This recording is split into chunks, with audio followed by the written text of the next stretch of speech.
mengenalmu lebih dekat lagi. Kau pribadi yang ku rindu, pesonamu memikat hatiku. Ku mau sepertimu, Yesus. Lagu itu tadi, mengenalmu lebih dekat lagi, atau judulnya Indah Sepertimu Yesus. Kalau mau menyanyikan lagunya enak sekali, mari klik link di bawah ini, kita nyanyikan bersama Indah Sepertimu Yesus. Salam sejahtera Bapak Ibu saudara-saudara yang terkasih di dalam Kristus. Hari ini kita merayakan pesta Rasul Santo Filipus dan Santo Yakobus. Yakobus yang adalah saudara Tuhan Yesus, bukan saudaranya Santo Yohanes. Dan kenapa tadi saya menyanyi mengenalmu lebih dekat lagi? Karena Santo Filipus ini terkenal dengan kata-kata yang dia katakan di Yohanes 14 ya. Tunjukkanlah kepada kami Bapa, maka kami akan puas ya. Lalu Tuhan Yesus mengatakan, Filipus, engkau sudah bersama dengan aku selama ini dan belum juga engkau mengenal aku ya. Mengenal aku berarti mengenal Sang Bapa, mengenal pribadiku berarti mengenal Sang Bapa ya. Sebelum saya memberikan 7 hal bagaimana kita bisa mengenal Tuhan Yesus lebih dekat lagi, kita mau lihat sosok Santo Filipus dan Santo Yakobus ini ya. Yang mereka berdua sungguh luar biasa.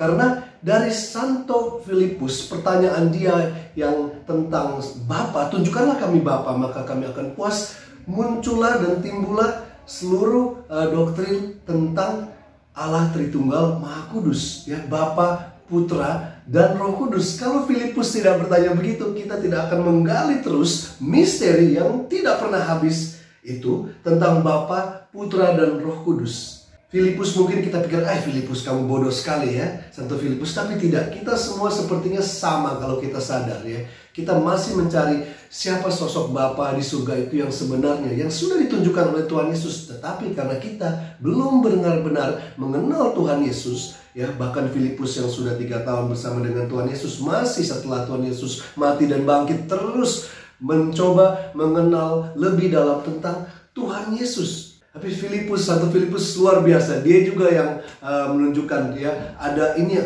anak yang punya roti ya dan 2 ikan. Lalu Tuhan Yesus menggandakan ya.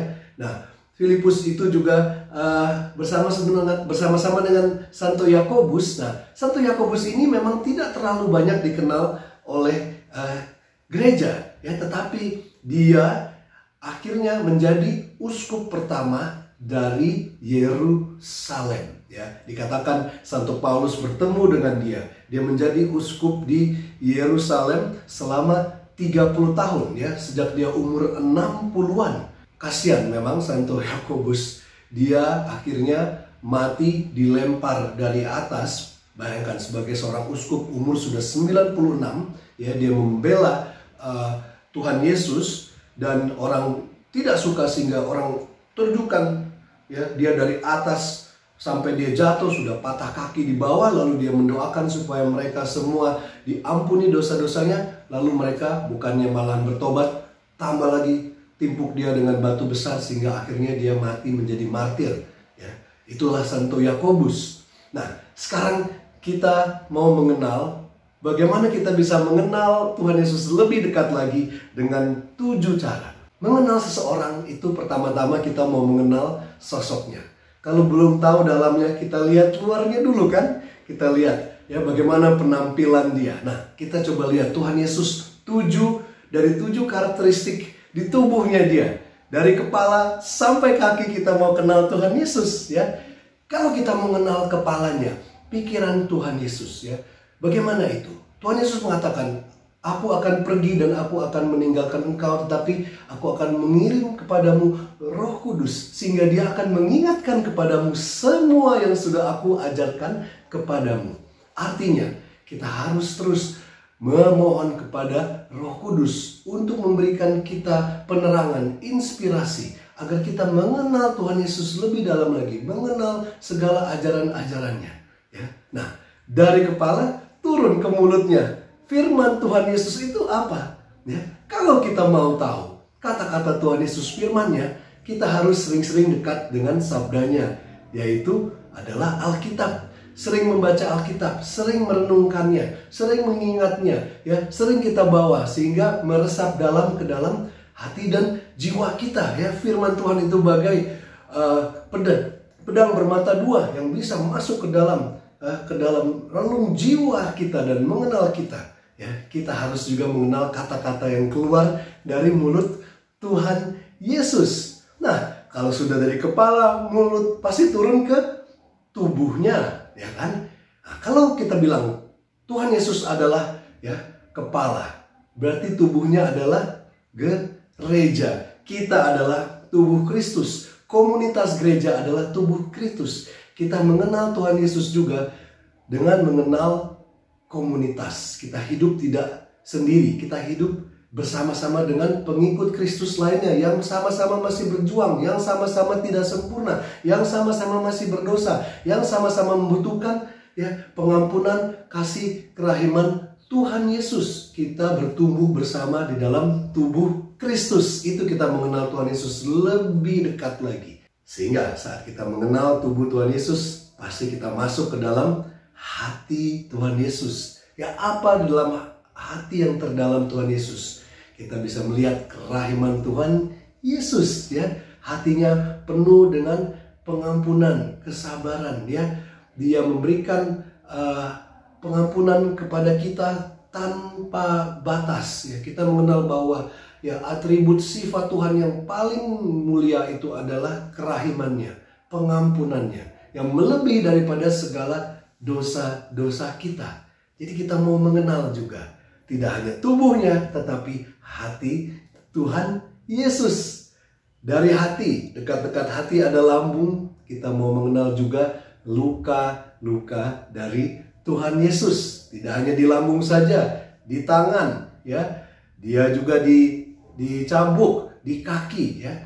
Luka-luka Tuhan Yesus, bilur-bilurnya, darahnya yang menyembuhkan kita. Kita tahu bahwa sebagai tubuh Kristus, sebagai gereja, kita juga terluka dan kita membutuhkan ya kesembuhan yang datang dari Kristus yang bangkit. Dia bangkit tidak meninggalkan luka-lukanya. Ingat, luka-lukanya masih ada di tubuh Kristus yang bangkit. Artinya kita juga saat kita dibangkitkan bersama dengan Tuhan Yesus, kita sudah menerima berkat kebangkitan itu saat kita dibaptis, kita masih juga berjalan dengan luka-luka kita, tapi berjalan dengan kemenangan kebangkitan Tuhan Yesus. Itu kita mengenal Tuhan Yesus lebih dalam lagi dari luka-lukanya Dia. Ya. Nah, sekarang kalau kita sudah mengenal tubuhnya, ya, luka-lukanya, lalu kita mengenal apa lagi?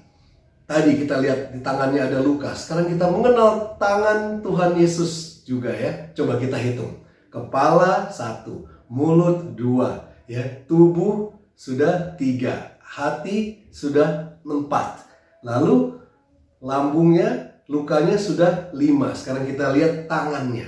Artinya apa? Karya Tuhan Yesus. Ya, kita harus juga melihat karya-karyanya. Dia katakan, kalau kamu tidak bisa percaya pada aku, lihatlah segala pekerjaanku. Ya, Tuhan Yesus menyembuhkan. Dia tidak pernah memakai tangannya untuk kekerasan satu kali pun, ya, kecuali saat dia marah untuk mengusir orang-orang dari bait Allah. Itu pun dia tidak pukul orangnya, hanya mengusir mereka saja. Ya, karya Tuhan Yesus yang menyembuhkan, memberkati. Ya, tangannya dia yang mengembalikan ya kuping yang sudah dipotong oleh Petrus itu. Nah, Tuhan Yesus kita juga mau mengenal dengan memakai tangan kita sebagai perpanjangan tangan dari karya Tuhan Yesus. Ada dikatakan ya, saya tidak punya tangan, tidak punya kaki kecuali tanganmu di dunia ini. Kita harus juga jadi perpanjangan tangan dari Tuhan Yesus sehingga kita mengenal benar-benar. Dengan kekuatan Roh Kudus kita bisa memakai tangan kita untuk karya Tuhan yang besar. Dikatakan di Yohanes 14 itu ya, Filipus, kalau engkau sudah mengenal aku dan mengenal Bapa, engkau akan melakukan pekerjaan-pekerjaan bahkan yang lebih hebat lagi daripada yang aku lakukan. Kita harus percaya bahwa Tuhan bisa percayakan karya-karyanya yang lebih luar biasa lagi melalui kita, melalui tangan kita, karena kita perpanjangan tangan dan tubuh dari Tuhan Yesus sendiri. Terakhir, kita mau melihat langkah Tuhan Yesus, kakinya kemana. Artinya ya, kita harus terus berkomitmen menjadi pengikut Kristus ya. Kalau Petrus suka kadang-kadang mau berjalan di depan, bilang Tuhan Yesus tidak bisa begini, harusnya begini. Kita tidak bisa seperti Petrus seperti itu. Kita harus mengikuti Yesus di belakangnya. Maka Tuhan Yesus bilang ya, get behind me Satan ya, mundur ke belakang. Tidak bisa kamu di depan, saya yang berjalan di depan, kamu mengikuti aku dari belakang ya. Kita mengikuti Tuhan Yesus kemanapun dia pergi ya. Kalau dia pergi ke atas bukit melihat dia yang indah saat transfigurasi, kita ikut. Tapi kalau dia mengajak kita juga ke Golgota ya, apakah kita lari seperti para rasul atau kita mau ikut juga seperti Santo Yohanes dan Bunda Maria dan Santa Maria Magdalena? Kita mau mengikuti langkah Tuhan Yesus sampai pada akhirnya. Dan semoga di pesta Santo Filipus ini ya, dan Santo Yakobus, kita belajar untuk mengenal Tuhan Yesus sehingga kita juga mengenal Sang Bapa yang mengasihi kita. Tuhan memberkati dan salam sejahtera. Amin.